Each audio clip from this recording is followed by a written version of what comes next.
welcome to another episode of Philly Unfiltered, guys. Let me turn that down on the other end. We are here, we are back, and we are black. We about to come up on the screen. Hey, y'all. Hey, y'all. Hey. Hey. Hey. Welcome to another episode of Philly Unfiltered. We are back and we are black. As usual, I am your host with the most, Petite Picasso, also known as Mommy in this house. And I got my co-host, the co-host with the most wisdom and bars. Doc, what's up, Doc? How you feeling today? Oh, we're doing good, feeling good. It's a great day, great day. You good? You good? That's good to hear. That is good to know, y'all. I hope everybody is having a wonderful, wonderful Tuesday. Let us know what y'all doing in the comments. Thank y'all for coming. We have a great, awesome guest tonight, y'all. We have a Philly legend in the house. Y'all see, I got new hair. Don't care. Okay, Absolutely. these locks. I always wanted my locks. So guys, as we always do, let me fix this. This out my way. We All are right. going to do our spirit check, and we got so many fancy things, guys. So this is what we doing. Oh, look at that. Well, there it is. New and improved. We are Fancy, getting fancy. doing our spirit check with me, your host. hmm Me. So it's a spirit check, Absolutely. y'all. How y'all spirit tonight? How y'all spirit? Please put in the comments how y'all spirits are. Doc, how's your spirit tonight? How It was a beautiful day with all this ice and snow and mess. We haven't had a serious winter in quite some time, so right? I think they try to make up for lost time. But today was a beautiful day. Now, Wednesday, Thursday, Friday, Saturday, that's a different thing, but we're going to, enjoy what we have at this point. My spirit is good. I'm super excited about having my dear friend Denise King come on the show tonight Yes, and tell her awesome story. yes. How about you? How's your spirit? My spirit is good, Doc. I'm feeling okay today. Okay. All right, right, right.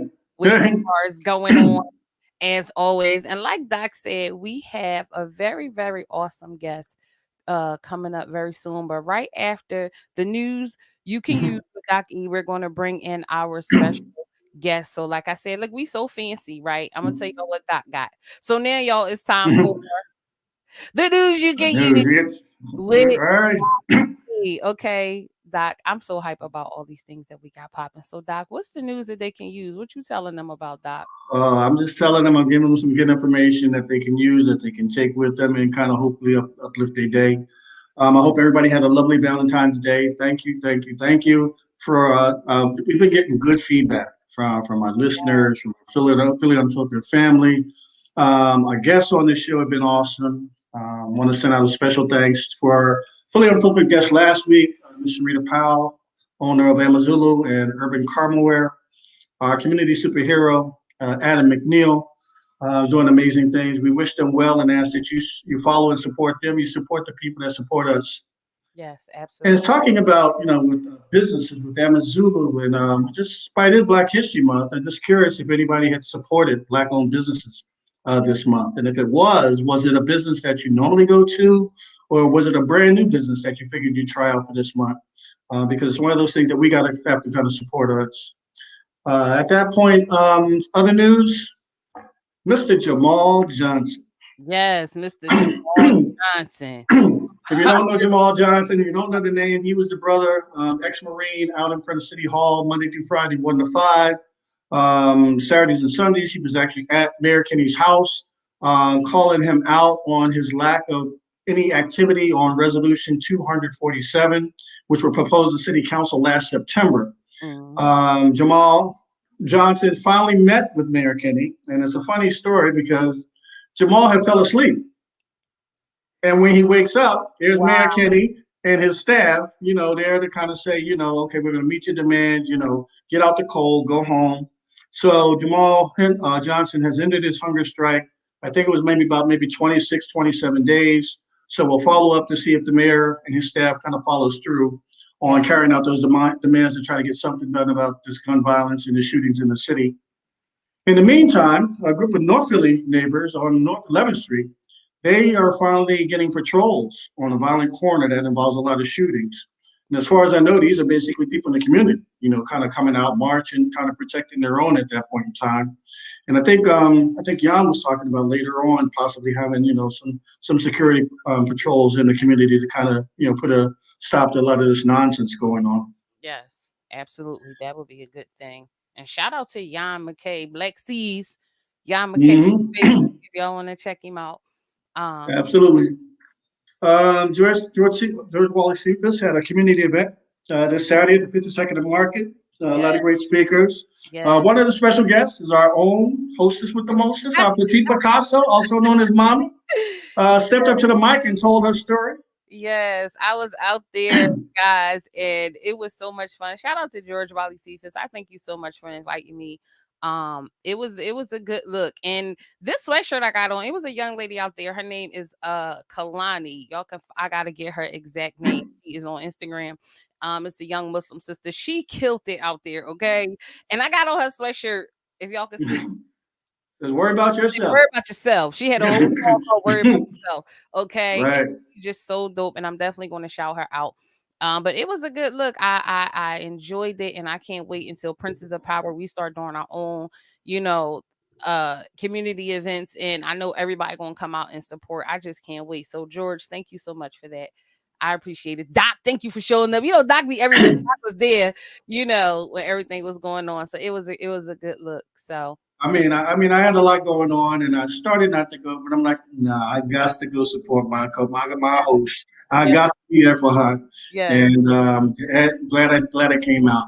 I'm glad you did Um, that. and George Wallace Cephas, he has survival to success. Congratulations to him. He's just been accepted in the Temple University Master of Arts program in the Department of Africology and African American Studies. So Yeah, wish that brother well. He's doing some things already, but that degree and that knowledge that he gets is just going to only propel him and all of us for even further. absolutely. Absolutely. Shout out to you, George. George is absolutely doing great things, y'all.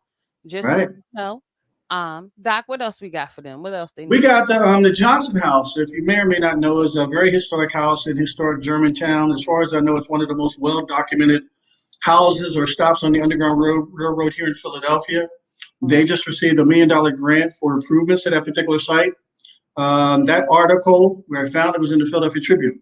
And the reason I want to mention the Philadelphia Tribune is because we need to support black media, black newspapers. I absolutely. remember growing up as a kid, my grandfather used to send me down to the corner. Go give me that color paper. And because that's what we need to know what we're doing. That type of thing. Some positive news. So you've got the Philadelphia Inquirer, you've got Scoop, you got New Observer. There are a lot of African American publications that we need to pay attention to and start supporting as well.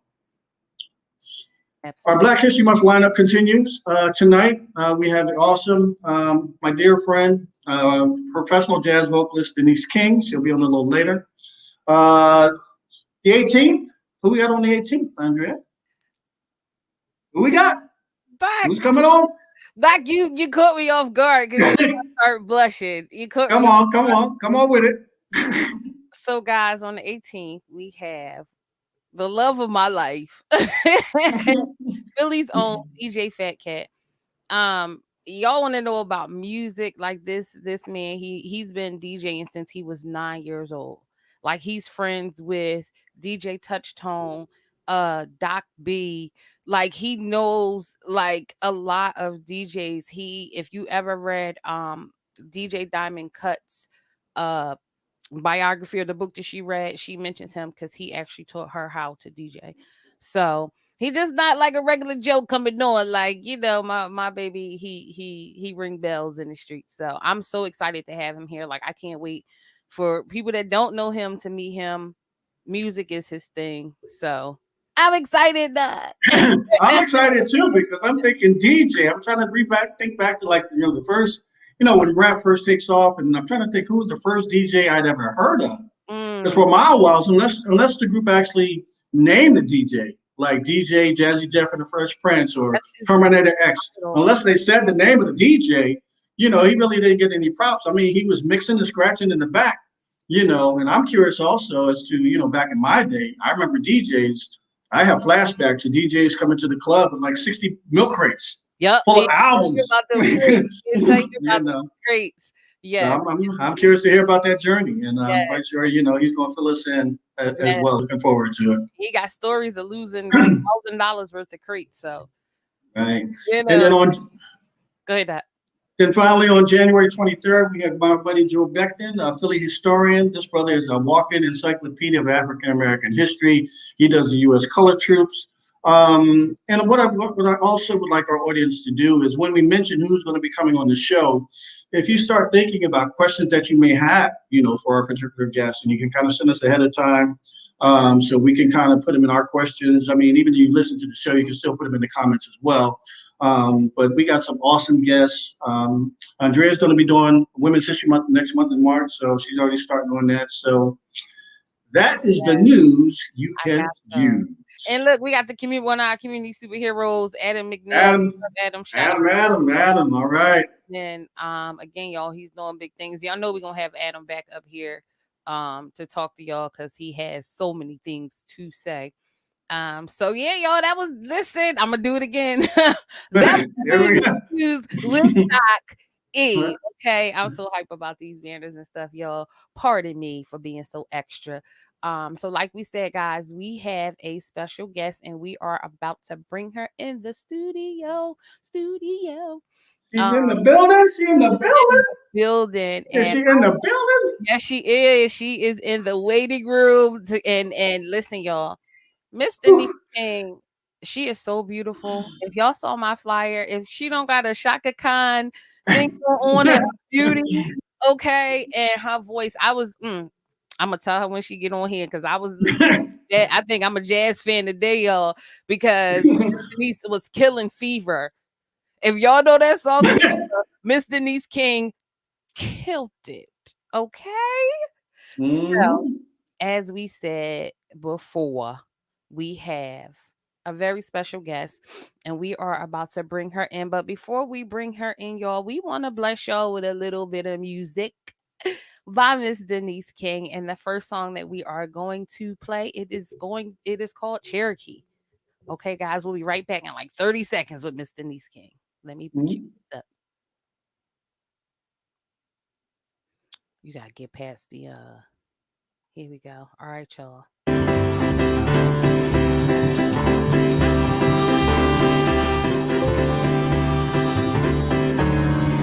Brave Indian warrior, when first I met you, I can't It was forget again.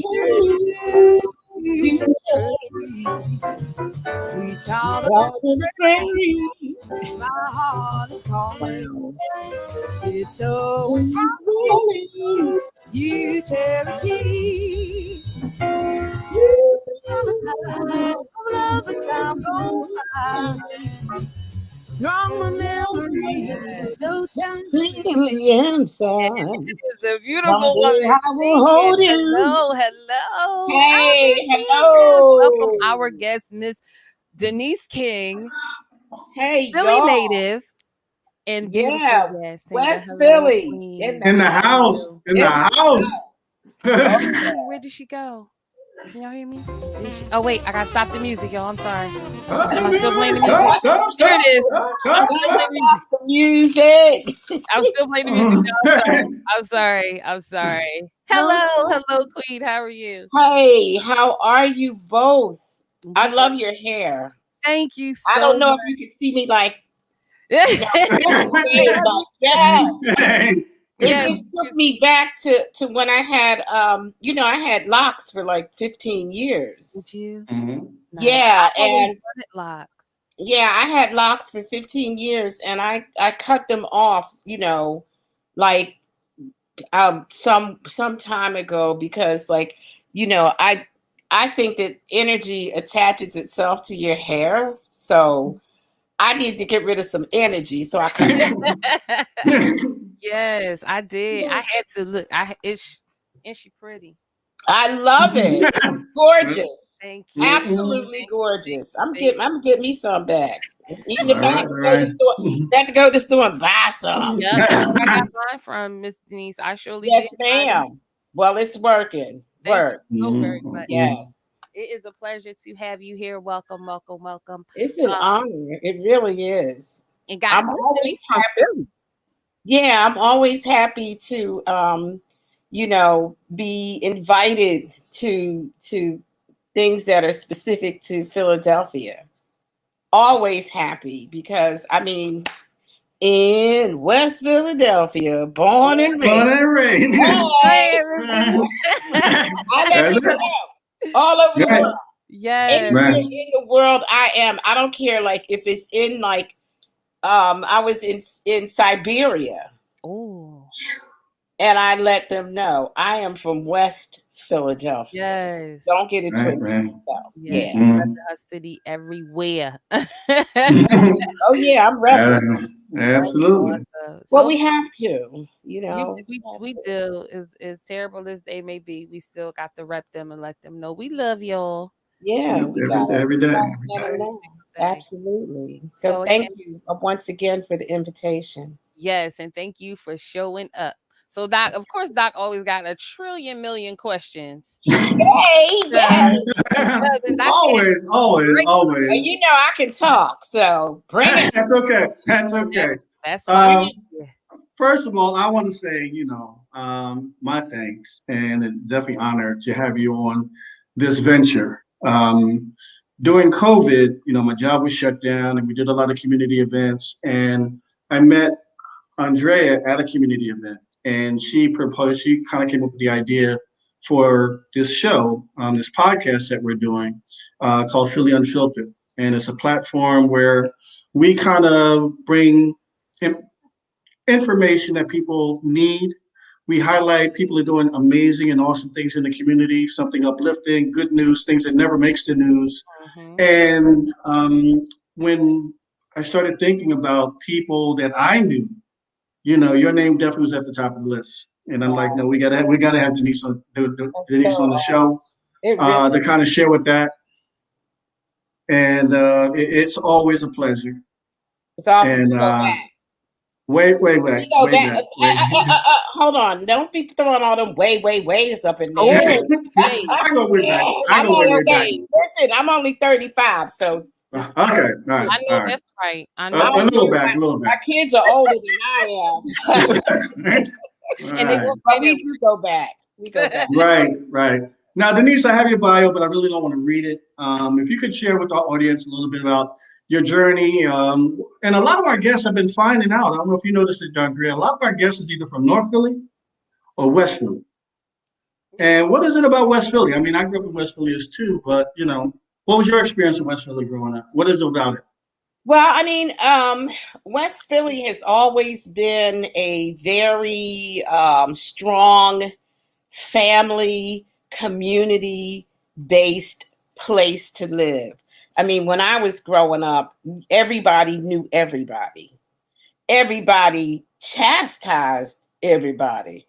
Like if you did something out of pocket, 9 out of 10 times it had got on the wire and got to your parents, Mhm. an hour before you showed up. So it was that kind of community. It was always there was always art and culture, because Lee Cultural Center was at 46 and Haverford.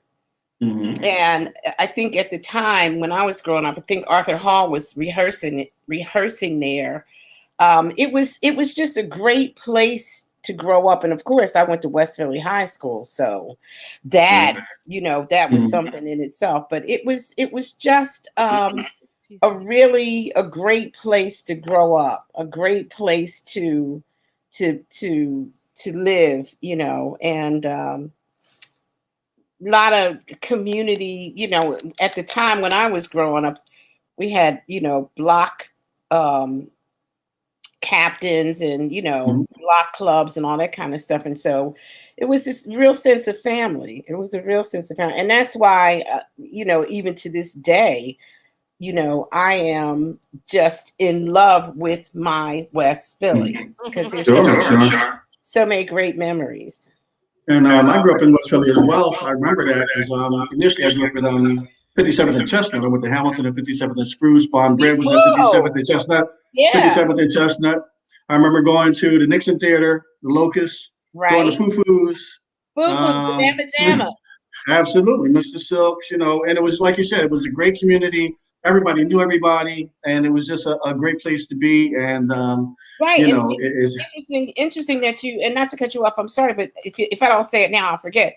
But 52nd Street was like the main strip. I mean, Mr. Silks. I'm friends Right, with Craig and Gus.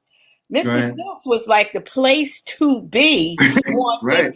52nd Street. All the athletes, all hmm the stars, everybody Uh-huh. came through 52nd Street and hmm went to Mr. Silks. And if you remember correctly, the Aqua Lounge was across the street from Mr. Silks. And a lot of the Sure. major jazz artists of that era would come through the Aqua Lounge, hmm and perform. So 52nd Street was the drag. It's still the drag now, Right. but But not like back then. no, back then, the ladies would get dressed in their Mhm. furs and their finery, and the guys would be dressed in their suits. I mean, to the hmm nines, because it was a destination type Right. of place. It was the place to be on Absolutely. 52nd Street. Yeah. Right. Oh, yeah.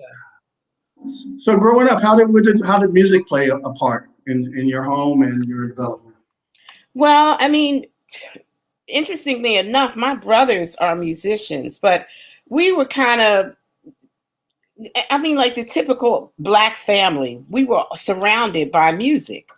Right. We were surrounded by music and all different types of music, um, within the R&B, soul, gospel genres. We were surrounded with that stuff. Every Sunday, my father would play his favorite gospel recordings, the gospel clefs, the caravans. I think Clara Ward and them, he would play that. One of his favorite songs was Open Our Eyes, by who was that? The Gospel Clefs. Right. And so, but beyond that, of course, we listened to all the R&B and soul music of the day. The hmm Motown sound. hmm Barry Gordy and them, and all of that stuff. James Brown, Junior hmm Walker. My brother was an avid. He loved Junior Walker. Like, I was ready. hmm What does it take to make you stop playing this song? Absolutely. Right.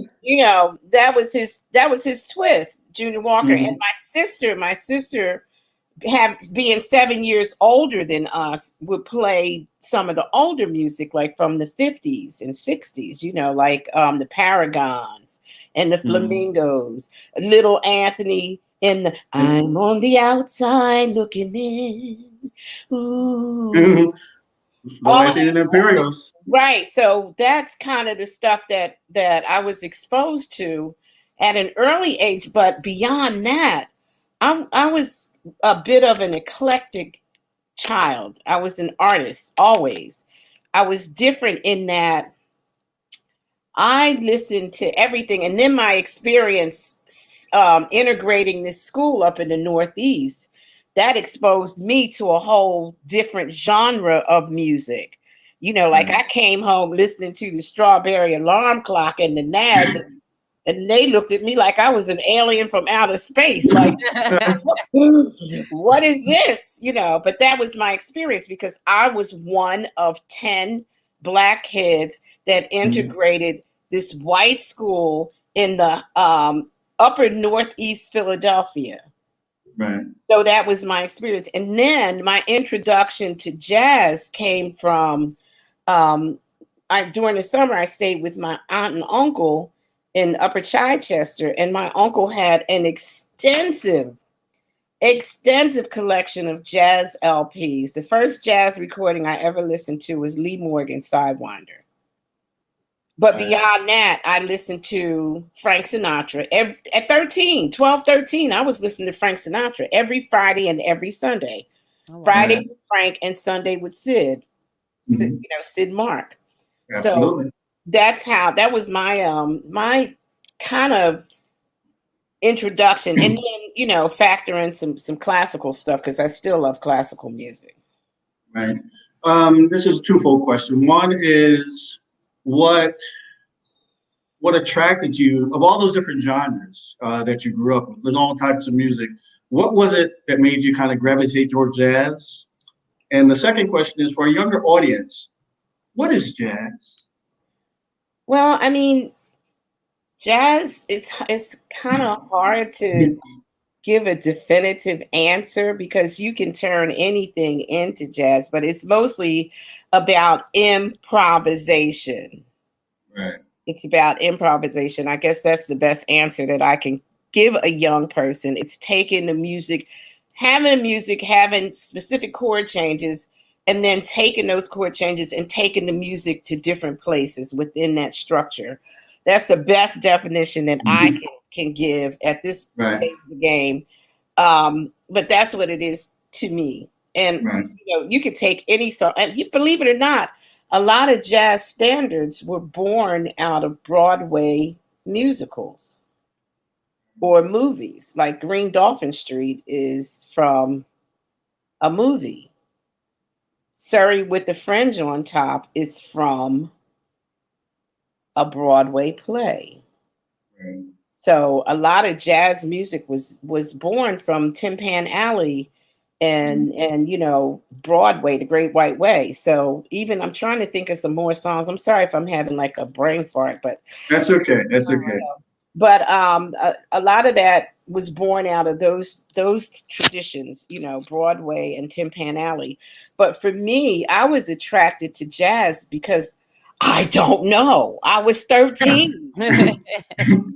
I was 13. All I know is like I went down in the rec room or the family room.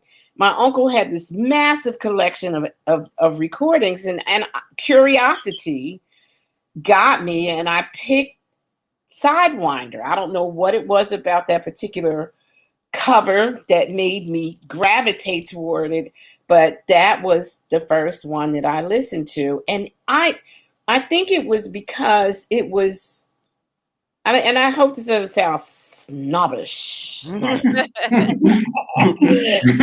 it made me think. A lot of people say jazz is thinking man's music. But to me, it made me think, but it also took me to some place that I can't even articulate. But it just made me feel, it connected with me on some level. It made me feel, good. It made me feel like, wow, this is nice. So my first introduction to jazz was with the instrumentalists, David Fathead Newman, um, again, Lee Morgan, Ben Webster, hardcore Earl Garner, heavy hitters. That's who I was listening to. Dexter Gordon. Those are the people that I was introduced to at a very early age. And I mean, and it was just, but here's the thing. What I didn't know, before I go into that, I was introduced to the singers later by my cousin. My cousin introduced me to Nina Simone later, introduced me to, excuse me, some other singers. Sarah Vaughan, I found her. I found her actually listening to WHAT when I was younger. And that's going back. Not that far back. Pump the brakes, not that far back. Yes, Okay. not that Yeah, far. but I mean, she introduced me to the singers later, but I didn't know at the time. I always tell people, like a lot of times, if I'm doing master classes or workshops and stuff, whether it's music related or life related, I tell people that the things that you go through, some of the things that you go through in your life that you are involved in, excuse me, like I was involved in elementary school. I was in plays and I was I did some theater stuff, and I didn't know that that was preparing me for something down the line. Just like with music, with this music, I learned all the lyrics to those songs when I was really young. I didn't know that I was being prepared for a career in music somewhat. Mhm. 20 some odd years later. I had no idea. But I knew all the words. So when I was discovered, somebody somebody discovered me. Somebody discovered I promise you, I was outside sweeping my front stoop or my sidewalk, and a friend of mine who was he was a writer at Philadelphia International Records. We were friends. We went. He lived. His auntie owned the grocery store on the corner of my street. So he played guitar, and so this particular day he happened to be walking by, and I was throwing my head back. Ooh. I was throwing my head back, singing. And he walked by, and we exchanged pleasantries, Hey, he used to call me Nee. Hey, Nee, what's up, girl? And he kept diddy bopping along. And he stopped when he got about 20 feet away. He stopped and he spun around. And he said, "Child, you can sing." And I said, "I can." He said, "No, you can sing. You need to let me audition you for a gig." What the heck is a gig? I'm a single mom raising 3 boys who were like human lawnmowers. They ate everything in sight. Yeah. So I'm raising these boys.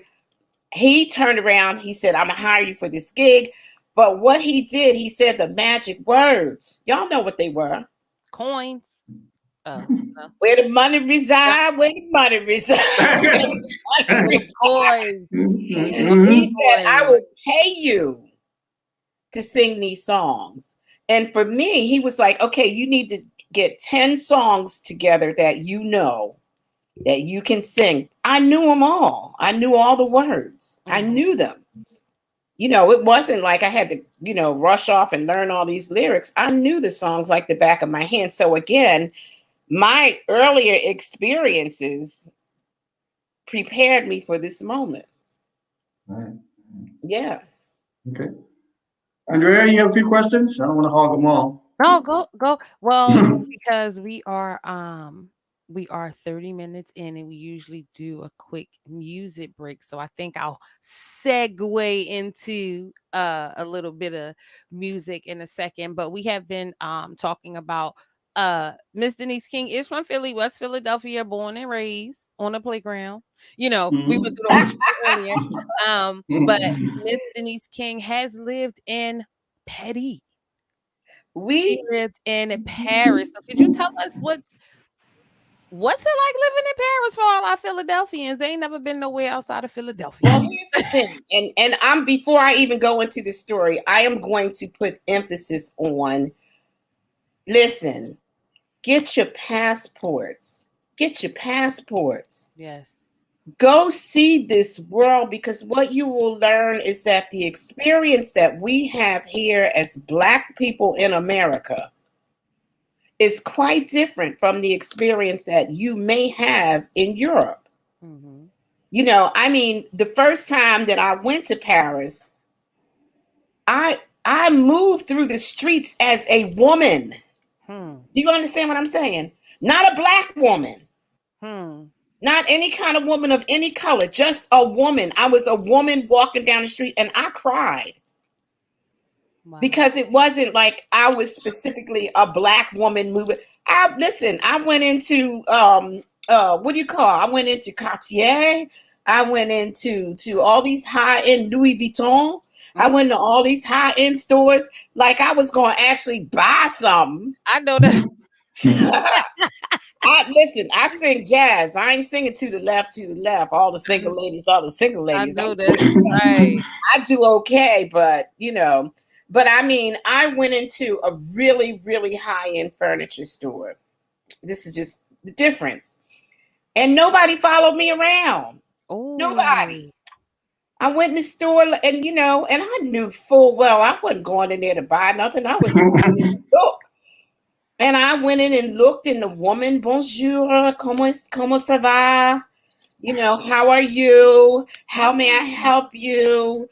Oh, I said, "Oh, well, I'm interested in this piece right here." That piece is 1 billion. And I said, "Oh, it's lovely." And she said, "Well, she said, "Where are you from? We can ship it for you from here to wherever you live." And I was just like, this lady is not like looking at me like, "Why are you here? Right. Why are you here? You know you ain't buying nothing." Right. Like they do here. Like they Yeah. do here. And I Mhm. must say that every single time that I came back to the States, it was culture shock. It was just racism punched me straight in my face as soon as I got off the plane. And that is a feeling that, when you leave and come back, you'll understand what I'm talking about. And to be clear, I'm not naive enough to believe that racism doesn't exist in other countries, because it absolutely does. But it's not like living here. Living here, racism is like wearing a full length fur coat in 100-degree weather and all the time. It's like wearing that fur coat in 110-degree weather all the time. That's what it is. But when you go over there, because what people don't understand too is that Black people are not specific to the United States. We have an amazingly rich history overseas. Amazingly rich. I mean, you can walk through the streets of Paris. They have a tram stop in Rosa Parks' name. They have a tram stop in Ella Fitzgerald's name. They have tram stops in Sidney Bechet. All these Black people. Okay, so my girlfriend owns Black Paris Tours. Ricky Stevenson's Black Paris Tours. There's a whole history. I on Josephine Baker's birthday one year, I went to her chateau. I went to her house and took a Mm. picture on took a picture Right. took a picture on her steps. But Wow. that's the kind of history that Alexander Dumas, the Three Musketeers. Mm. You Absolutely. know, there's so much history. When I was in Italy, I'm walking down the street and I see this placard over this arch on the street. And I asked, my friends, what is this? What does this say? Oh, and they said, "Oh, well, this is where Hannibal rolled through here, with his army, and the peasants threw hot oil on them." And I said, "On this street that I'm walking on?" And they were like, "Yeah, yes, absolutely." So, I mean, it's a different experience. And I encourage people always to travel, travel, travel. Like when I went to Siberia, when I was in Siberia, it's very interestingly, the culture there to me was so much like Native American culture. I had to do some research to see the migratory pattern of the Native Americans, how they ended up in North America, and you know, took me back to Siberia or close to Siberia. Wow. So when I got there, and I saw the yurts, which is like this is a whole story. Let me tell the story real quick. So it's a whole story. All right, listening to That's the okay. Go ahead. song, and Hmm. then we could tell this. See, it's going to coincide with each other. We're gonna play the song, and You then gonna play a song? yeah, this song is gonna go right with your story too. I promise. I promise. Okay. All right, let's So, go. I'm ready. so as always, y'all guys, we always got music because I am a fake DJ. Okay, so we got some music queued up, and this is another beautiful song by Miss Denise King, and it is called "I Love Paris." I hope you guys Oh. enjoy. Hold on. I love Paris in the springtime. Yeah. I love Paris in the fall. I love Paris in the winter when it drizzles. I love it, I love it, I love Paris in the summer when it sizzles. I listened to this earlier. I love Paris Every moment, I listened every moment of to the year. Mhm. I, I love Paris. Oh, why? Oh, why I do love I love Paris? because my Because my love is here. Woo!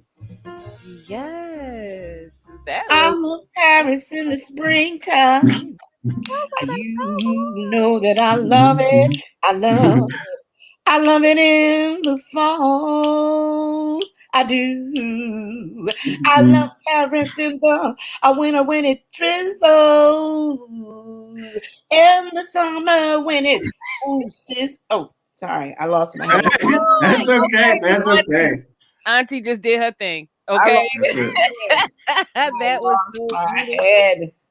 That was But beautiful. it's so much a part of me. I worked at a hospital for 14 years, and they used to call me, I wasn't a nurse, I was a medical assistant, a med tech. And they used to call me the singing nurse because I sang Oh, that's all of the time. And, it was just, okay, I gotta tell these stories. Okay, so when I worked at the hospital, I had the two careers going concurrently. And I knew at some point that I was going to have to choose. And here's the thing. This is what people need. I'm doing a black girl clap. This is yes, what people need to understand. yes. Auntie doing You owe your dreams a chance. You owe your dreams a chance. You do. absolutely. You have to find a way to to to to address your dreams. If you have a dream of being a painter, paint. Make space in your life to paint. Okay?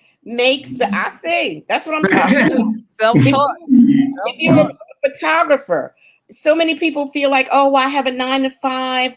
How can I do it? If you are passionate about a thing, I was passionate. Eventually, I was passionate about singing. Eventually, but at some point, it became my passion, and I made space for my dream. Like on my lunch break, I would be on the phone, like calling clubs and stuff, trying to get gigs because I had to do that. But I knew eventually, I had to make a choice. And I literally didn't know how I was going to do it. I didn't, I took a giant leap of faith. I live a faith-based life. I don't believe in religion to a certain extent. There's religions that I lean more toward, but I live a faith-based life. And I took a giant leap of faith and quit my job. I quit it. Mhm. I quit it because I didn't want to get to retirement age and say woulda, coulda, shoulda. I shoulda. I wonder what would have happened if. Make space for your dreams. Make space. It's important. So you don't live with regret. So you can at least say, well, I tried. I tried. And I I remember, I remember when you kind of, I remember when you're, performing, you're working during the day in healthcare and then performing at night. And then, can you talk about the local jazz scenes at that time, like the Zanzibar Blues, Blue Moon Jazz Club that you may have played at that time? What was the Philly jazz scene at that time when oh you took that leap of faith? yeah, it was popping at that time. It was, there was a lot going on, there were a lot of heavy hitters, Bootsy Barnes, Sid Simmons, who else? Oh, Arthur Harper, and on and on and on. I could name so many other people, but another brain fart, of course. So, it was jumping and Ort Leaves, Pete Souders and Ort Leaves. That was the spot. Chris's was the spot. Zanzibar Blue, the old Zanzibar Blue, On Cypress Street. yeah, the old Zanzibar Blue on 11th Street, 11th and Spruce Hmm. was all of that because it was Afrocentric. It was culturally diverse. You know, they had wait staff from all over the country, all over the world rather, and it was a vibe. It was just a vibe. So it was a lot going on, and it was fun to be a part of that during that time. And for me, I started late. I wasn't no spring chicken when I started. So, it was just like jumping in that pool, meeting the cats, and coming through the chitlin circuit, coming through the juke joints, all that. I did all that because that's what you do sometimes. I love your verbiage. Mm-hmm. I love it. I am in jazz heaven right now. I don't know about y'all, but this is awesome. Well, my job as a singer, as a singer slash jazz musician, because singers are jazz musicians, or singers are musicians, is my job is if you say you don't like jazz, then I feel like my job is to change your mind. My job is to show you the different aspects of jazz. At least that's what I attempt to do. Because I've had many people say to me, oh, jazz, that's my grandfather's music, or that's my great grandfather. Oh, That's jazz. underrated music. Yeah, like I don't Yeah. understand it. It's too Yeah. deep, it's too complicated. But when they come to some of my performances, and I get people up out their seats and make them dance, because you got to remember, jazz was the dance music of a certain era. My parents danced to jazz. That was their music. They were doing the jitterbug and Lindy Hopping and all that stuff. So it was dance music. My job is to create that kind of energy now. Mhm. So when you come to my shows, I will make you get up and dance. Yes, I Right. will. Mm-hmm. A lot of people really don't know. Like, if you're into music, that's why I'm so excited when my hubby comes on Thursday, because a lot of music that we listen to today, they have sampled jazz music. Yes. Yes. Stuff And that we dancing and dropping it like it's hot. all Like, that. you take all a lot of those, the some of those things out, you'll get a original jazz song. And it Yes, might you be one of will. Miss Denise King songs. Like, don't play with her, okay? Because Auntie got okay. Y'all gonna hear it tonight. Auntie got her songs is popping like no other. Right. But Thank seriously, a lot of you. the music that we listen to, like she said, they did the jitterbug. We got a June bug challenge. Jitterbug, June bug. Y'all see? All that. I mean, Get out of me. Not know how I get. yeah, people don't Right. understand that is the root. Yep. That jazz, blues, jazz, that's the root music. Like if you go back and look at some of these videos on YouTube, you can see you can see some early rapping. Mm-hmm. You can see some early, break dancing Right. to Nicholas jazz. Brothers. Yeah. Exactly. But to jazz. So anyway, let me tell you about my Siberia story real quick Yes. All right. before I forget. So I had to do this concert in Siberia. It was kind of like it was like Woodstock, right? It was like Woodstock, and it was in this, this field, and so they had yurts, the tents that are Mhm. specific to that region. They had regular tents, and so I got to the campground. We had to drive over this bridge that they built over the river, which was daunting, but it was amazing. And so we drove over the bridge, we were on the campground, and so I said, they showed me around, and so I said, well, where's my hotel? I didn't put my diva hat on, but It was in I your was bag. like, okay, this is nice. This is really nice, but where's my hotel? Because I had just gotten off a plane, had just taken a Right. 3-hour drive, and I was like, I need to, you know, tighten up. Right. Mhm. They said, well, you can't stay at the hotel. You have to stay with us.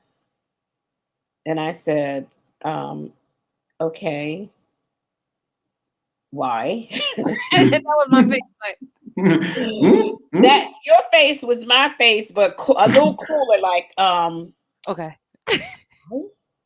he said, you can't stay at the hotel because you need to stay with us.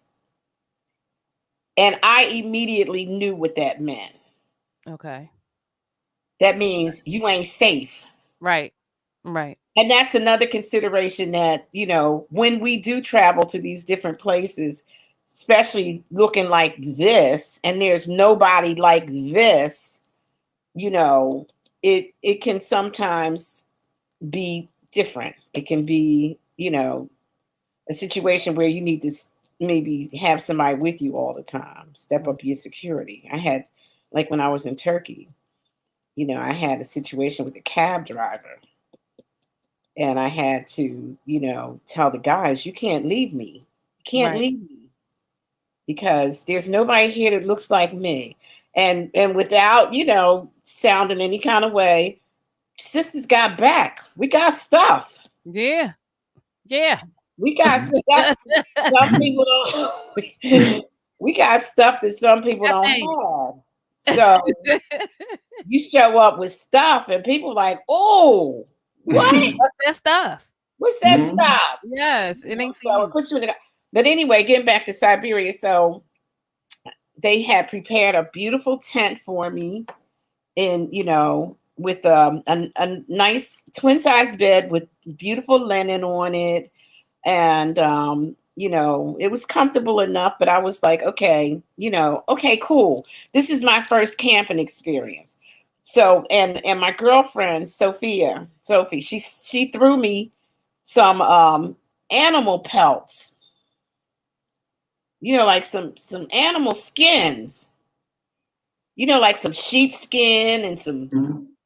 some lamb's wool, Mhm. and it was like 1,000 degrees outside. I was like, well, what is this? Why are you giving me this? And she was like, you'll understand later on tonight, for real. Oh, Oh, no. Oh, that was your so blanket? let me tell you something. That temperature went from like 1,000 degrees to 20 below. Wow. Kinda like the stuff that be happening around here. Okay, Mhm. so Mhm. That's Philly weather. this was a different kind of cold, baby. This Yeah. was like Mhm. to the bone. Yikes. I wrapped Mhm. myself up in them animal skins. I wrapped myself up in the blanket. I slept in clothes, Yes. because it was that. And that was when the concerts and everything were great. But the biggest experience for me was the fact that I learned how to chop wood. I learned how to start a fire. I Nice. learned how to read a mutton bone, like for, um, like people read, what do they read? Cards, they read, bones and stuff, like shaman stuff. Okay. They Mhm. were teaching me how to read a mutton bone. I bathed buck naked in the river. How was it?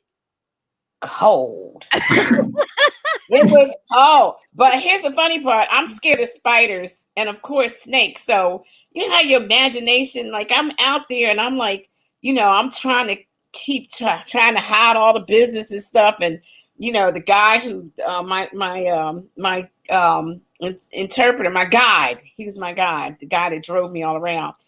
He, found this real secluded place where I could, take a bath, get, and so I took all my stuff off, and I'm still trying to hide because somebody's prying eyes Mhm. Right. might be somewhere looking. And so I brushed up against a branch. I thought it was a snake. I saw something. I slipped and fell in the mud. So it was a whole situation. But that trip remains one of my favorite trips ever. I was hanging out with the shamans. You could hear them at night. You could see the glow of the bonfire, and you could hear the drums and them Mhm. dancing or chanting around the fire. It was amazing. It was the most amazing experience. That's why you have to get your passport. Absolutely. That's I why. remember a while back you mentioned to we had talked and you said you were going to Japan, and Oh, then from Japan I think you were going to Africa, but you never made it to Africa. Ooh. right. But Japan was the most amazing, and that was the other thing with Japan. Japan was another amazing trip, and that's what I'm saying. the way that we're treated in other countries is so far removed sometimes from how we're treated here. Japan, you go to the mall and they're not playing elevator music, they're playing John Coltrane.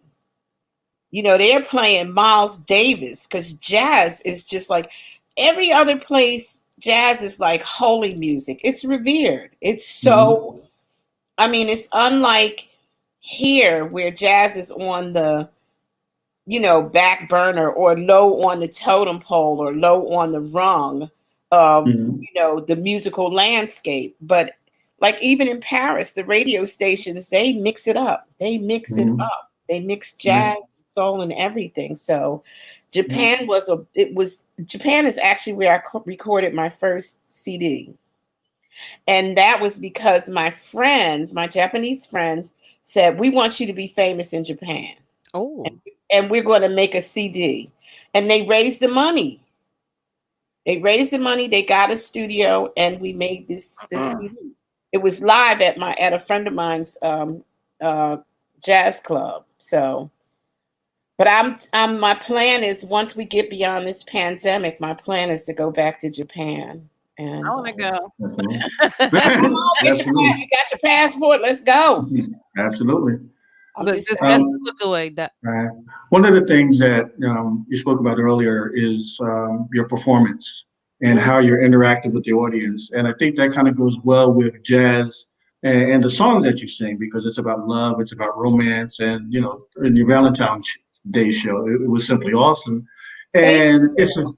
it's the type of thing that it was just interacting and watching. You're laughing, you're joking, you're telling stories, and I always like when the artist kind of adds that too, rather than just singing. It's that little story, the little laughing and joking that kind of goes with it. And basically, I think that kind of reflects who you are, so it comes across natural in your performances. Well, the thing for me is like I always think about when I'm out, when I go out, what do I want from my entertainers? What do I want? I don't want to sit there looking at them like they're a daggone statue or a painting. Hmm. I do something, do something, tell some stories, some, Right. make it interactive. I think that's important to make it interactive, to connect. I always feel like you have to connect with your audience. You have to. Definitely. You have to connect Yeah. with your audience because one, they can't they it sounds simple, but I feel like the people who come to see me felt like I was somebody that they wanted to spend their money on. They wanted to spend their money with me. Hmm. That's a big deal because people work hard for their money. Ain't nobody giving them no money. They working hard for that money. And the fact that they chose to spend their evening or their day or whatever performance I'm doing, they chose to come and see me. That's a high honor. That means everything to me because they could have taken that money and done so. They could buy some drinks. Hmm. They could have done, bought something else, some Louis Vuitton, some tennis shoes, whatever. But Hmm. they made a choice to come and see my performance, and so everybody's not going to love you. Some will love you, some will hate you, some will maybe throw food at you. I don't know. But the bottom line is, I want people to go home with something. I want them to feel something, when they leave, to fall in love again. Fall in love again. Or I might sing something and somebody go, yeah, yeah, she sang that song. And I remember, I remember. Because I Black Right. remember. people always remember. Okay, I remember. Always You remember. know, something feels something because it has to be for me. It has to be a soul connection. It has to be that kind of connection with people. You know, because to me, and I'm silly anyway. I'm a goof. I don't care. I don't Hey, care. man, all that we've been through, you have I don't care. Right. Listen, here's the thing. You just have to keep it real. You have to keep it 100. There was a time when I was so busy chasing a brass ring, you Mm, know, the thing that they call fame and fortune. But fame, if you win it, comes and goes in a minute. Where's the real stuff in life to cling to? right. Makes up. That's the lyrics to a song that Trudy Pitts and Mr. C used to sing all the time. Make someone happy. Make just one someone happy. Where's the real stuff in life to cling to? Love is the answer. Someone to love is the answer. When you found him, build your world around him. Oh, make someone happy. Ooh, someone happy, and you'll be happy too, and you'll be happy too. If that don't make And y'all feel good, y'all bugging. I listen, listen. as I'm saying, Absolutely. Put me in a whole mood. Like that was so that really, and I'm being so honest. Listening to you, that just calms your spirit. but here's the thing: when you get to a place, when you stop chasing the brass ring, when you stop chasing that thing called fame, when you do the thing that you do because you love it, and you allow the universe to give you, to bring to you, because I promise you, what's meant for you is not going to pass you by. When Mhm. you allow the universe to give you what it has for you, and you stop chasing it, because sometimes I was starting to feel like, man, the more I chase, the further away it's getting, Mhm. Very true. and Very just kind true. of just said, woosah, Mhm. chill, just Yes. do what you do the way you do it because you love to do it. Yep. And And trust what's God. meant for you is going to come. You're going to get it. You're going Yep. to get it. And Oh, trust yeah. the process. So, Miss Denise, when we were talking, we were having a great conversation on the It was great. telephone. I And had a good it time was talking. it was a great time. Yeah. You made mention of a movie Oh, yeah. that you were in, and Miss Denise said, "Listen, my friends was calling me like, you didn't tell me you was in this movie." So, Miss Denise, please tell our audience what is the name of this movie that you were in, so we can go check it out, and Okay. I might even play it in my Netflix in chill group. We gonna have a good Denise Okay. thing day and watch her movie. Y'all better come on. And here's the thing. It was just I'm one of these people who I don't. My father was a writer. He was a teacher. He was a barber. He was a Renaissance man. I'm his daughter. I'm a Renaissance woman. My father told me when I was young, he never called me Denise. He called me by my first name. And if you want to find out what that is, you can find it online because I ain't revealing. It I know that's ain't right. gonna be no big reveal up in here. So he would always call me because I'm named after my dad. I'm named after my dad. And so he would always tell me, you can be whatever you want to be. You can do whatever you want to do. And I believed him. Mhm. So when it came to doing certain things, like, if I decided, okay, I think I want to act. Yeah, I'm going to act. I'm going to be an actress. And so I started, this was before I had like a brain injury. Mm. Um, just before I or just after I made the decision to act, I had this brain injury, and it kind of just like messed me up in terms of my short term memory, and my ability to retain new information. Everything that I retained that. But Mm. as far as learning new things for a while, it was really difficult. And even now, I still have to, takes me a long time. I used to be one of these people who could like look at the lyrics one time and know it. But Mhm. after the accident, I had to. It was repetition, repetition, repetition. And of course, when you want to act, you have to have these scripts. And so that dream of doing a script or learning a script was kind of dashed, but I ain't let that stop me. I was like, oh no, no, no, there's always a way around a thing. Mm. At least try to find a way around the thing. So I said, well, you can still act, but what can you do where you don't have to remember a script? I can be an extra. I didn't care. I just wanted to act. So I got this call. I would answer this casting call online, and I forget which agency it was from. Maybe Harry Casting or Mike Lemon, somebody. And so I filled out the thing, and they said, okay. Next day, I got an email that said, okay, you can come in as an extra. Yay. Yay. It was Bill Duke's cover, right? So it was an extra part. I had a scene in the church scene, but this is what you have to pay attention to the signs. Mm-hmm.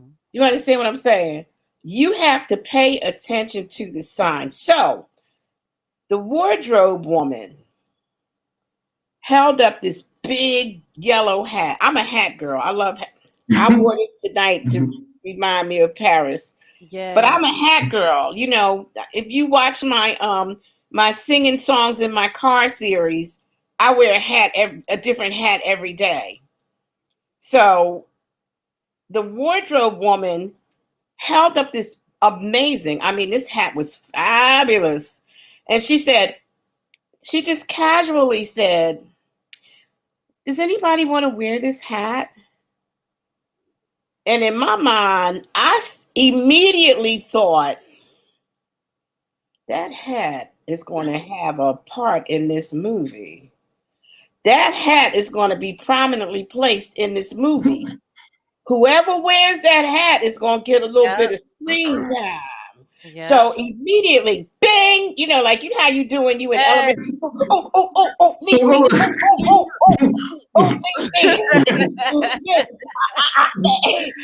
wear it.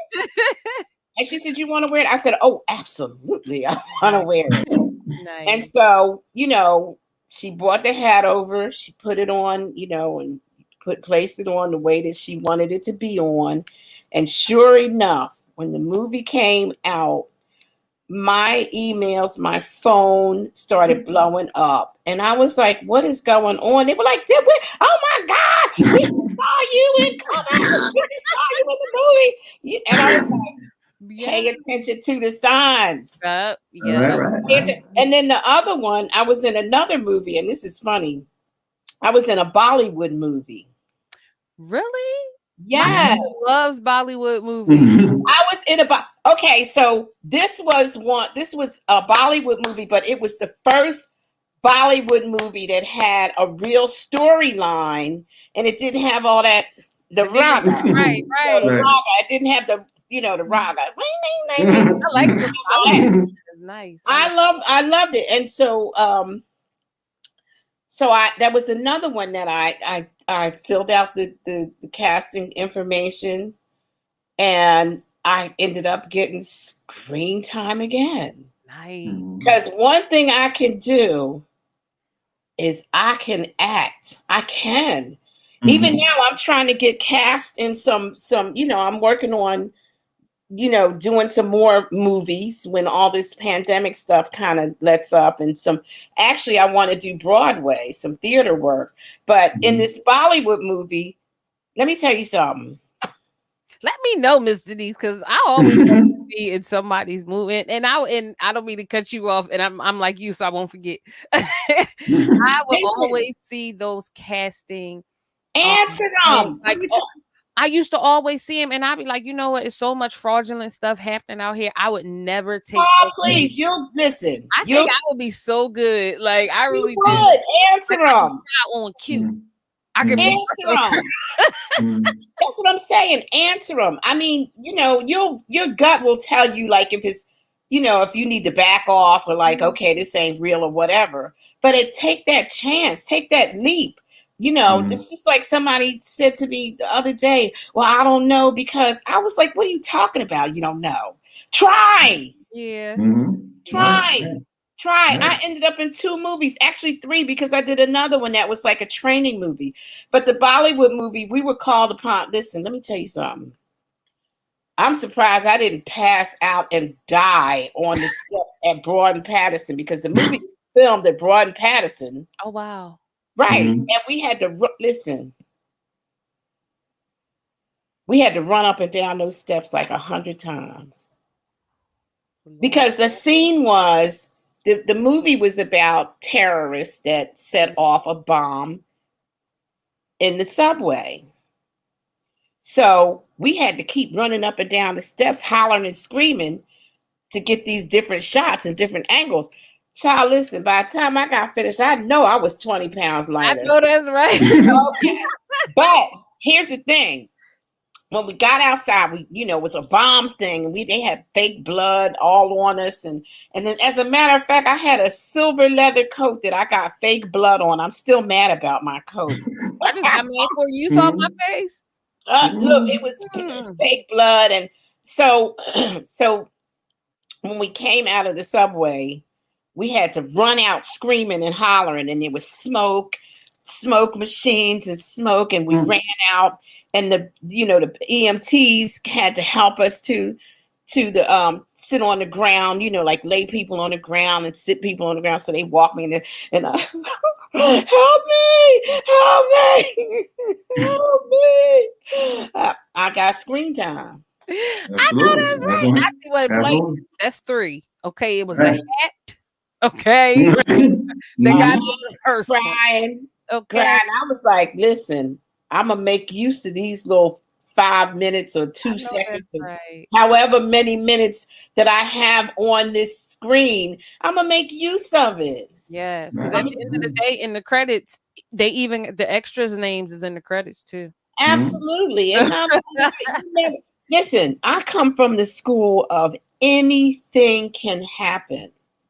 You never, just like one of my favorite movies is Benjamin Button. You never know what's coming for you. You don't. I've never seen it. I've always wanted to see that. I love that movie, but you never know what's coming for you. You might start walking down 52nd Street. Next thing you know, there's a big old hole in the street. You got to make a diversion. You make that diversion, bump into somebody who says, hey, you know what? I've been looking for you because I wanted to give you this job. You understand what I'm saying? Anything can happen. Absolutely. How was it when you got the call about the inaugural ball? Oh, now that was so crazy. I didn't even talk about that part. Yeah, that was so crazy because I had no idea. I was just like sitting here, probably watching old, binge watching something on the TV. And I think it was Bridgerton. Oh, that got me caught too, Auntie. Girl, listen. Okay, Bridgerton, check it out. Don't sleep on it. Do not. Shonda ain't playing. Shonda ain't playing. I'm just saying. And to see us cast in those period clothes, with those accents and stuff, was just, to me, I could have done that. I would do that. Like, oh, I think I could be classy. Okay, we could do that. So I'm sitting here and I get I don't remember if it was a what do you call, a DM or a phone call, but it was a friend of mine that I had worked with years ago, and he said, listen, are you in town? Are you around? I've been around. God. I've been back in Philadelphia now since November of 2019. I have not worked seriously, and this is a shout out to my artist and creative community. Hang in there. It's going to get better. It will. It's going to get better, and find new ways to do what you do. Because you have to look toward the future and the belief that it's going to get better. So Um, so I'm sitting in here watching Bridgerton, and says, "Are you in town? Are you still in Paris?" No, I'm not in Paris, and I'm glad that I wasn't in Paris because my um during this COVID, my mom got COVID. She's 90. She was 93. She beat COVID. Mm. And 2 months later, we found out she had stage 3 cancer. So we lost her September So 30th. But anyway, I was glad that I was here yeah, because if I had been in Paris, I might not have been able to get back, right. because they weren't letting anybody in or out. Mm-hmm. So anyway, I'm sitting here watching Bridgerton, and he asked me, "Are you in Paris?" I was like, "No, I'm in Philly. What? What's up?" And he was like, "I'm gonna call you back."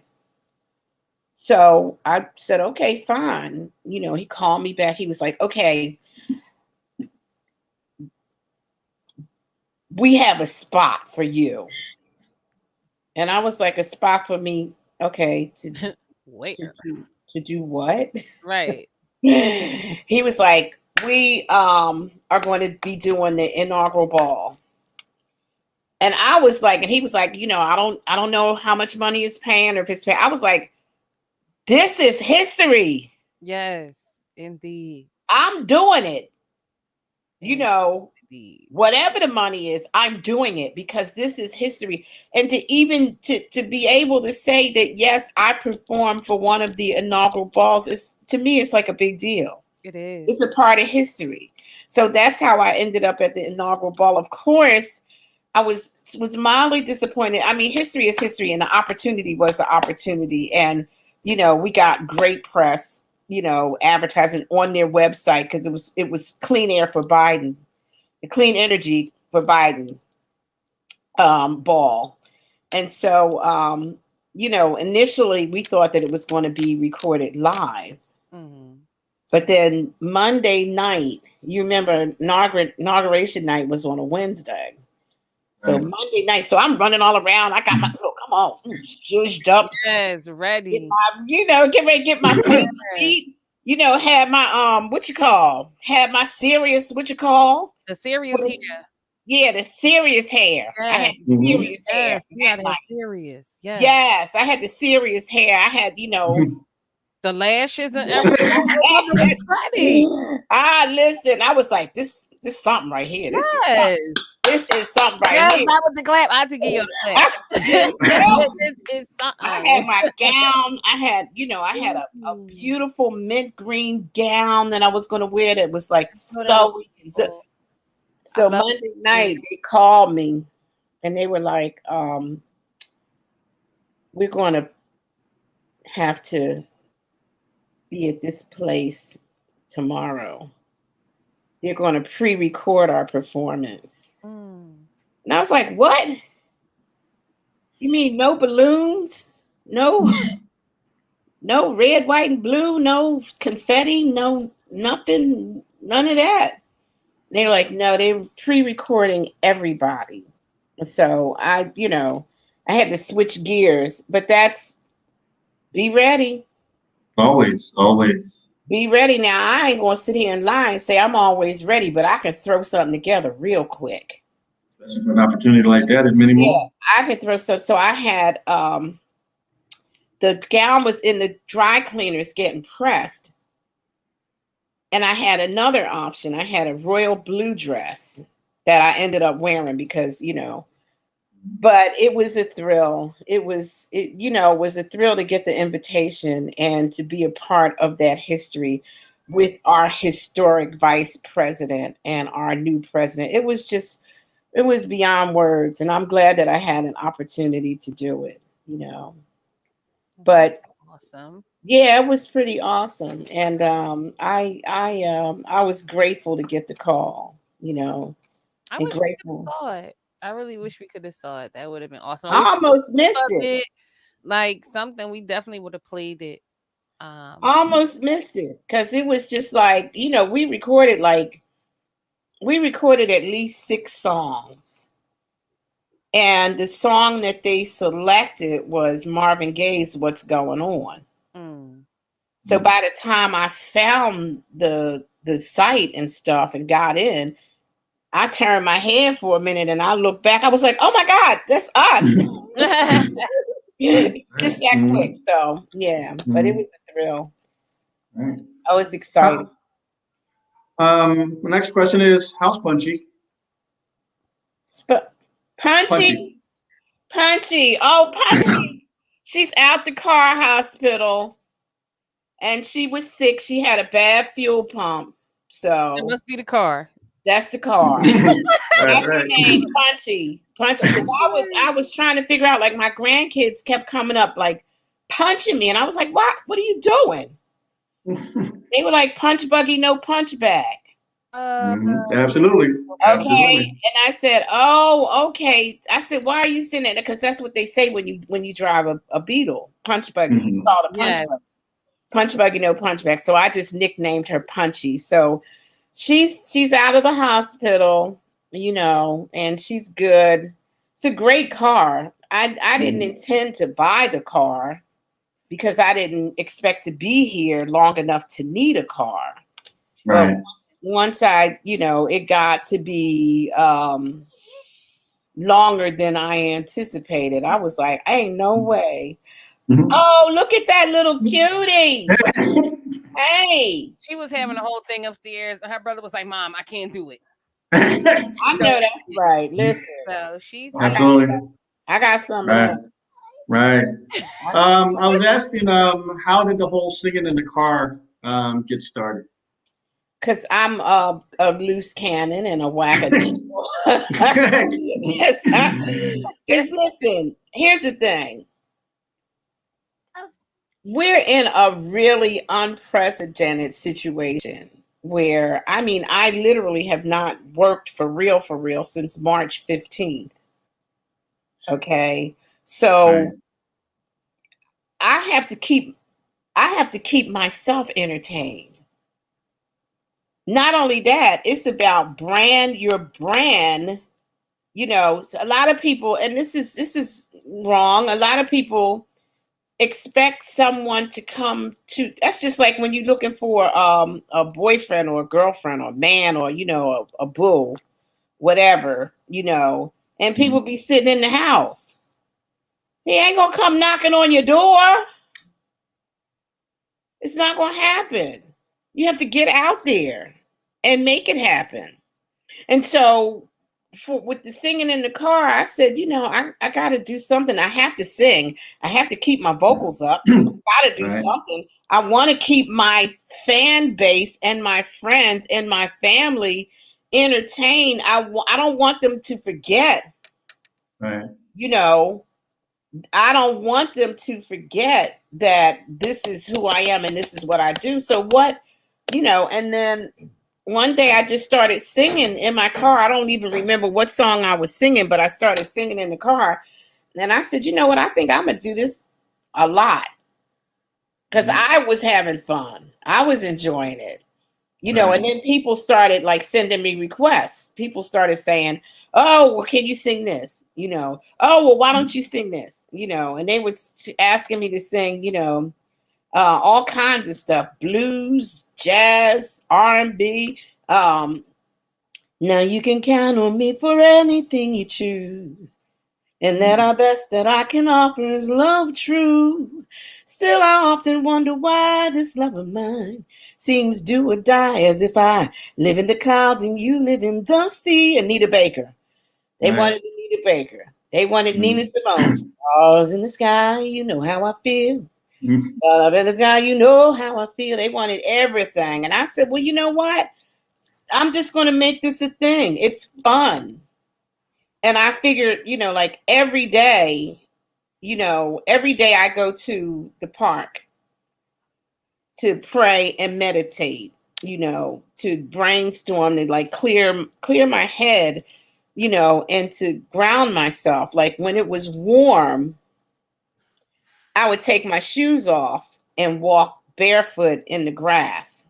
I used to do that, and I got a huge piece of glass in my foot. Ow. My family's house is still up there. We live down the street from Germantown Hospital, and Uh-huh. their grass used to be so green and just So beautiful, and pretty. It was the surface was beautiful. Yeah, but underneath. Underneath is what they Yeah. didn't tell me about, and I always wanted to. And I love my family. We still walk around the house barefoot. Wait, Me too. I'm a barefoot person. yes, All my grandkids are barefoot people. They like, soon as we step in the door, shoes come off. They're yes. off. My kids Period. are the same way. She don't have no shoes on as we speak, but Yeah. I did the same thing, so I understand that it does. So you ground. You ground. That's the same thing with me in the sea. I'm gonna tell you a really interesting story. I did a residency on a cruise ship, which was amazing. It was amazing to live and work on that cruise ship and the island hop. I'm secretly a beach bum. I'm just saying. I Mm. could live on the beach if I could, like, if I knew I had enough food, if I knew I had some internet, if I had a couple of drinks and stuff, I could live on the beach for real. But this Mm. was my experience on the cruise ship. I sang in jazz on for Royal Caribbean Symphony of the Seas. I did that for 2 years. I think it was 2 years, but it was great. Oh my God! When you travel, you learn who you are. You do. You learn some of the things. You learn some pieces of yourself that you have not met before. I had no idea that I loved sailing so much. I love living on that ship. My favorite spot was on deck 5, back of the ship, aft, the back of the Mm. ship, where you could see the rudders. Yeah, Right. That was my twist. I hung out there. So one night or one evening, I was out there, and I don't know. Some people may say it's like crazy, but you can have like supernatural experiences. You Mm. can. And on the back of that ship, I had an experience. I was meditating and I heard in my spirit, pray for us. And I'm like, pray for who? Mm. And I realized that it was the ancestors were speaking to me. And what I kept hearing was, never forget us, remember us always, pray for us. And I started crying. It was such an overwhelming feeling. And it's not the first time that happened to me when I was on a ship. It was such an overwhelming feeling. And it was just like, never forget us, pray for us, remember us always, pray for us. And when you get to, and then it was like, pray for us, go to the water. When you get to, it was we were leaving, I can't remember where we were leaving, but we were on our way to Haiti. Right. So when we got to Haiti, what I heard was, go to the water and pray for us. And I was like, okay, the ancestors have spoken.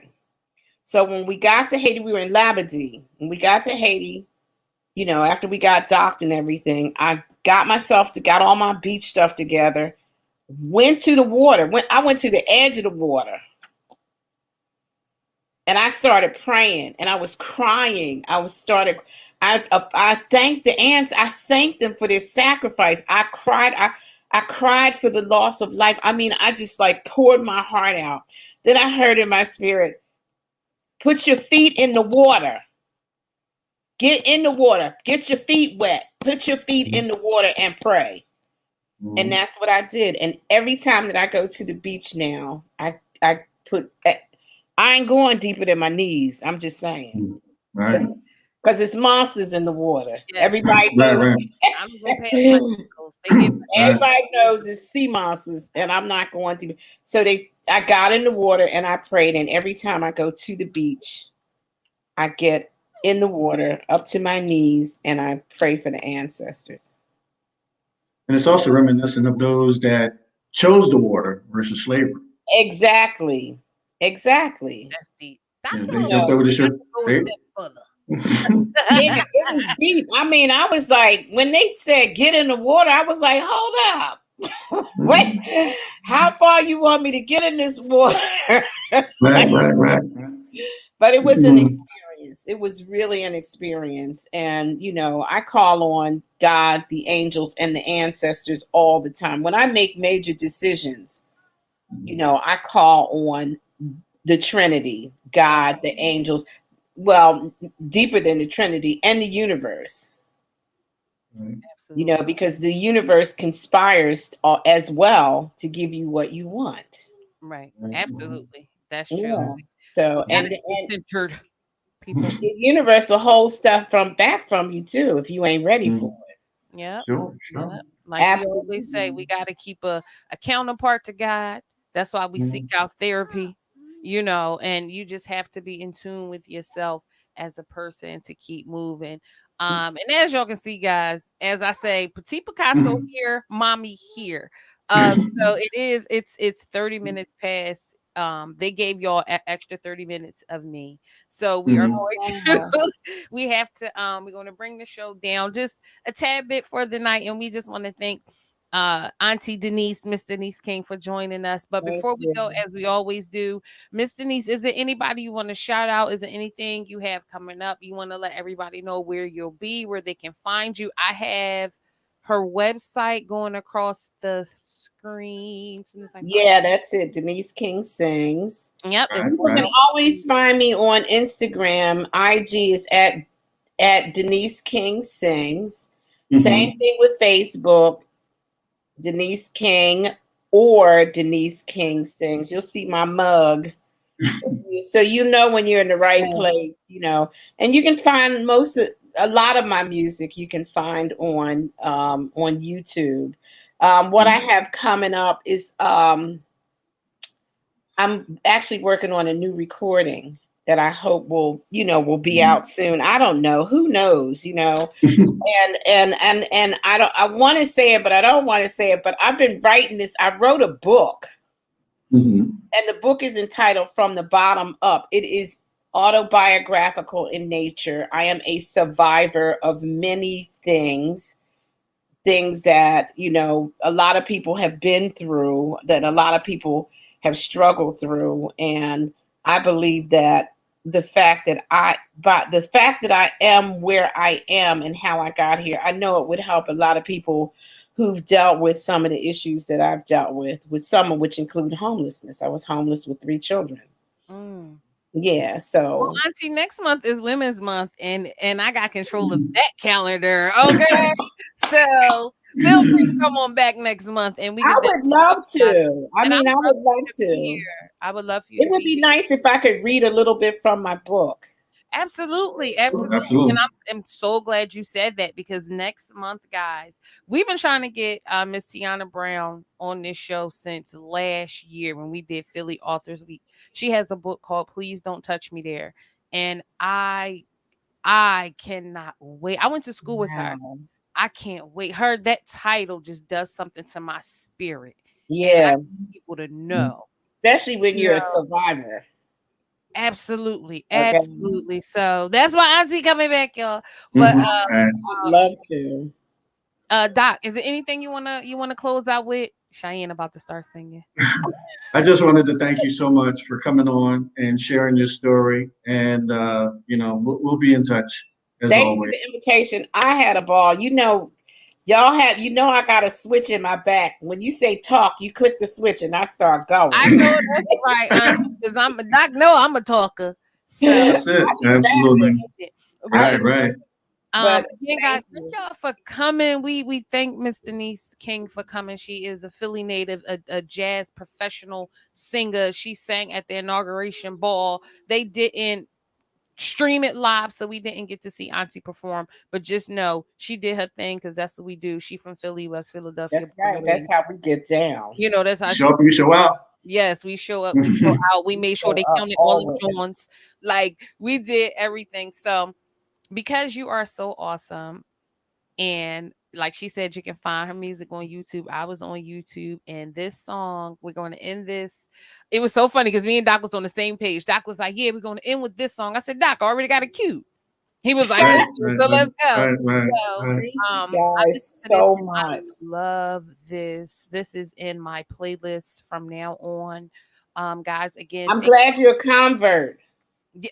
Listen, if it'll get to me, I'm glad I'm you're all a for it. convert. Now you can say I do like I jazz. do like jazz, y'all. I do like some jazz, Right. okay? And this song in particular, Um, I had to Y'all listen. dug in the bag. Y'all dug Cherokee. That y'all dug way back for that Yes, joint. yes. Doc had listen. This I is had to. why I had Doc to. is Doc. Okay, he makes sure we got what we getting, and this one, Auntie, this one is especially for you guys. We are going to. I want you to stay on so you can hear the song, but guys, we are going to shut down the camera, but please listen to the song. We thank y'all for coming. We hope to see y'all on Thursday. The love of my life, Cheyenne's father, will be on the show, DJ Fat Cat, to talk about some more music history, of what we doing. But Auntie, this song is for you, everybody, and this one is one of my favorites. It is called Fever. Ah, y'all dug in the bag. All Yeah. Hold on, let me. right. Thanks, guys. It was Thank you. great. I want you. This is for y'all.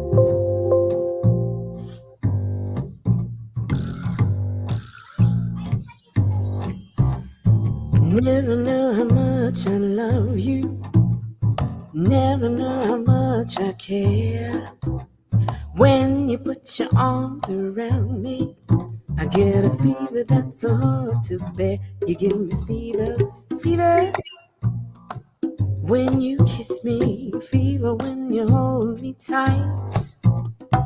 Fever in the morning, fever all through the night.